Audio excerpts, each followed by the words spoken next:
The leather chair creaked as James leaned back, his perfectly pressed suit a stark contrast to his smug expression. "Emily, you have to understand," he said, his voice dripping with false concern. "Managing this kind of money requires experience, business sense, things you just don't have." I sat across from him in his home office, my hands clasped tightly in my lap to hide their trembling. The inheritance papers from my grandmother's estate lay scattered across his massive mahogany desk. $12 million worth of assets, properties, and investments that he was so desperate to control.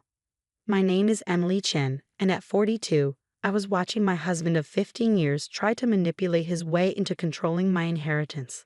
The same man who had spent years subtly undermining my confidence, making me question my own judgment, was now showing his true colors in full force. "I've already spoken with our lawyer," James continued, straightening his tie with practiced precision. "The power of attorney paperwork is ready. Once you sign, I'll handle everything. You won't have to worry your pretty little head about it." The condescension in his voice made my stomach turn, but I kept my expression neutral. James had always been controlling, but he'd masked it well over the years. Small comments about my spending habits, suggestions that I shouldn't work because he made enough for both of us. Gentle criticisms about my decision-making that eroded my confidence bit by bit. But what James didn't know, what I'd made sure he didn't know, was that I wasn't the same naive woman he'd married 15 years ago. The past 6 months since my grandmother's passing had opened my eyes to things I'd been blind to for far too long. It started with a letter my grandmother had left me, along with the inheritance. "My dearest Emily," she'd written, "with this gift comes great responsibility, but also great opportunity. Trust yourself. You are stronger and smarter than they've led you to believe." Those words have struck something deep within me. My grandmother had always seen through James's facade, though she'd never directly criticized him. Instead, she'd spent years quietly preparing me for this moment, teaching me about investments, business, and most importantly, self-reliance. The day after I received the inheritance notice, I made an appointment with Sarah Chen, no relation, a financial advisor my grandmother had recommended. James didn't know about these meetings. I'd scheduled them during what he thought were my yoga classes. "Your grandmother was a shrewd businesswoman," Sarah had told me during our first meeting. "She built this fortune from nothing, and she chose you to carry on her legacy. Not your husband, not your cousins. You." Over the next few months, while James was busy plotting how to take control of my inheritance, I was quietly putting things in motion.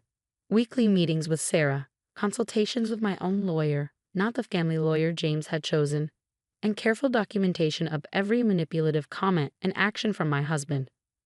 I'd learned that James had been making inquiries about the inheritance before my grandmother's will was even read, speaking to financial advisors and lawyers about how to protect the assets. What he really meant was how to control them. Now, sitting in his office, watching him lay out his plans as if they were already set in stone, I felt a strange sense of calm. The fear and self-doubt he cultivated in me for years had been replaced by something stronger, certainty. "Are you listening, Emily?" James's sharp tone cut through my thoughts. "This is important. We need to get these papers signed before the estate is fully settled." I met his gaze, keeping my voice steady.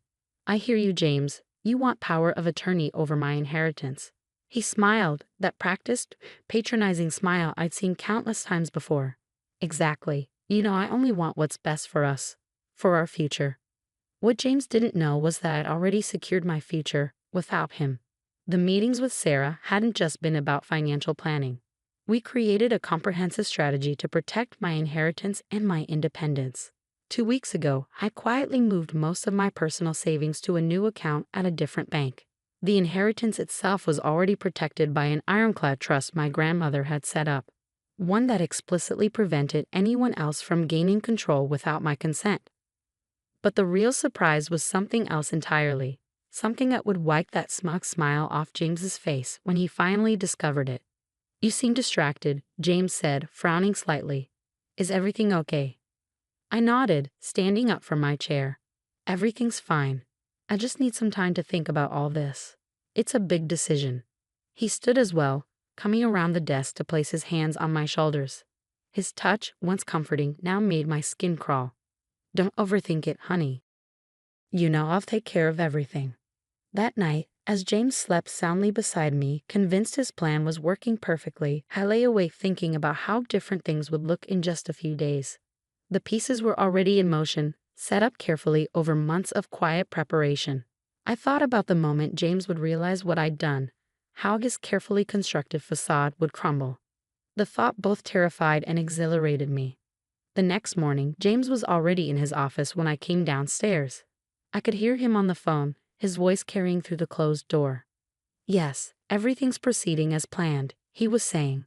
"She'll sign the papers this week. No, she has no idea about any of it. Trust me, I know how to handle my wife."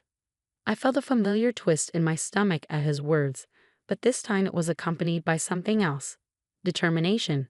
I pulled out my phone and pressed record, adding yet another piece of evidence to my growing collection. Later that day, I met with Sarah in a small cafe across town. James thought I was at my book club. Another convenient excuse I cultivated over the months. "Everything's ready," Sarah said, sliding a folder across the table. "Are you sure you want to do this?" I opened the folder, reviewing the documents inside. Everything was there: bank statements, transfer records, and most importantly, proof of James's attempts to manipulate his way into controlling my inheritance. "Unsure," I replied, closing the folder. "He's left me no choice." Sarah nodded, her expression serious. "The meeting with the estate lawyers is scheduled for tomorrow. James thinks it's just a routine signing, doesn't he?" "Yes," I said, taking a sip of my coffee. "He has no idea what's really going to happen." That evening, James was in an unusually good mood. He ordered takeout from my favorite restaurant, opened an expensive bottle of wine, and was being extra attentive. I knew what this was: his way of buttering me up before the meeting tomorrow. "I've been thinking," he said as we sat down to dinner. "After we get everything sorted with the inheritance, we should take a vacation. Maybe that trip to Europe you've always wanted?" I smiled, playing along. "That sounds lovely." He reached across the table to take my hand, his thumb stroking my palm in what he probably thought was a soothing gesture. "I know all this legal stuff has been stressful for you, but after tomorrow, you won't have to worry about any of it. I'll handle everything." I squeezed his hand gently, thinking about how different things would look in just 24 hours. "You're right, James. After tomorrow, everything will be different." As we got ready for bed that night, I watched him go through his usual routine, checking his phone one last time, setting out his clothes for tomorrow, meticulously arranging everything just so. James had always been about control, about maintaining the perfect image. "Big day tomorrow," he said, climbing into bed beside me. "Try to get some sleep." I lay there in the dark, listening to his breathing even out as he drifted off to sleep. Tomorrow would indeed be a big day, just not in the way he expected. I thought about the past 15 years, about all the little moments that had led to this. The way James had gradually isolated me from my friends, how he discouraged me from pursuing a career, his constant subtle criticism disguised as concern. But I also thought about my grandmother, about her strength and wisdom. She'd seen this coming long before I had, and she prepared me for it in her own way. "Remember, Emily," she told me once, "true strength isn't about having power over others. It's about having power over yourself." Tomorrow, I would finally show James exactly what that meant. The next morning dawned bright and clear. I watched James get ready for the meeting, methodically knotting his silk tie and adjusting his cuffs. Every movement precise, controlled, just like everything else in his life. "Wear something professional," he said, eyeing my casual attire with disapproval. "First impressions matter, even if it's just a signing." I nodded, hiding my amusement at his assumption that this was just another signing. While he finished getting ready, I changed into a tailored navy suit, one my grandmother had helped me pick out months ago. "Every warrior needs proper armor," she'd said with a knowing smile. The drive to the law office was quiet. James kept glancing at me, probably interpreting my silence as nerves. His hand patted my knee in what he likely thought was a reassuring gesture. "Just follow my lead," he said as we pulled into the parking lot. "Let me do the talking." The law office of Morrison and Associates occupied the entire top floor of a sleek downtown building. As we stepped out of the elevator, I saw James's shoulders straighten, his game face sliding into place. He had no idea what was waiting for us behind those glass doors. "Mr. and Mrs. Preston," the receptionist greeted us with a professional smile. They're ready for you in the main conference room. James strode ahead of me, confident as always. But when we entered the conference room, his steps faltered. Instead of just the estate lawyer he expected, the long table was occupied by several people. Sarah Chen, my financial advisor, Marcus Wong, my personal attorney, and Catherine Morrison herself, the firm's senior partner. "What's going on?" James asked, his voice sharp. "I thought this was just a signing." "Please have a seat," Catherine said, gesturing to the chairs. "We have quite a bit to discuss."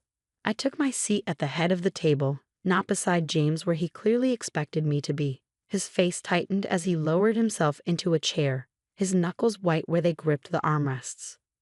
Catherine opened a folder in front of her. "Mrs. Preston has asked us to review some concerning matters regarding her inheritance and your recent attempts to gain power of attorney." James's head snapped toward me, his eyes narrowing. "Emily, what is this?" "Let me explain," I said, my voice steady despite my racing heart. "I know about everything, James. The calls to your lawyers about controlling my inheritance before grandmother even passed away. The consultations about having me declared financially incompetent. The offshore accounts you've been preparing." His face paled slightly, but he quickly recovered. "That's ridiculous. I've only been trying to protect our interests." "Our interests?" Sarah Chen cut in, sliding a document across the table. "Is that why you've been making inquiries about transferring Mrs. Preston's inheritance into accounts only you would control?" James's jaw clenched. "Emily, you don't understand." "I understand perfectly," I interrupted, pulling out my phone. "In fact, let me play something for everyone." I pressed play, and James's voice filled the room. "Yes, everything's proceeding as planned. She'll sign the papers this week. No, she has no idea about any of it. Trust me, I know how to handle my wife." The color drained from his face as the recording continued, detailing his plans to gain control of my inheritance through whatever means necessary. "That's just taken out of context," he sputtered, but I could see the panic rising in his eyes. Catherine Morrison leaned forward. "Mr. Preston, we have documented evidence of multiple attempts to fraudulently gain control of your wife's inheritance. Would you like to explain that?" James's composure finally cracked. "Emily," he hissed, "you have no idea what you're doing. You need me. You've always needed me." I met his gaze steadily. "No, James. I don't need you. I never did. What I needed was to see you for who you really are." Marcus Wong cleared his throat. "Mrs. Preston has already taken steps to protect her inheritance through a series of trusts that you cannot access. Additionally," he paused, sliding another document forward, "these are divorce papers." James stared at the papers, his face contorting with rage. "Divorce? You can't be serious. After everything I've done for you?" "Everything you've done to me," I corrected. "The manipulation, the control, the constant undermining of my confidence, it stops now." "You'll never manage without me," he spat, his carefully maintained facade completely crumbling. "You're nothing without me. Nothing." I stood up, placing my hands flat on the table. "That's where you're wrong, James. I'm not nothing. I'm my grandmother's granddaughter, and she taught me better than to let someone like you control my life." Sarah Chen spoke up. "Mrs. Preston has demonstrated remarkable financial acumen over the past 6 months. She's already made several successful investment decisions that have increased her inheritance by 15%. James's head whipped around. 6 months? You've been planning this for 6 months? Actually, I said, allowing myself a small smile. Grandmother and I had been planning this for years. She saw right through you from the beginning. Every lunch date, every shopping trip, she was teaching me, preparing me for this moment. Catherine Morrison pulled out another set of documents. "Mr. Preston, given the evidence of your attempted financial manipulation, we're prepared to file charges unless you agree to an uncontested divorce with the terms Mrs. Preston has outlined." James snatched the papers, his eyes scanning the contents. With each page, his face grew redder. "You can't be serious. You expect me to just walk away with nothing?"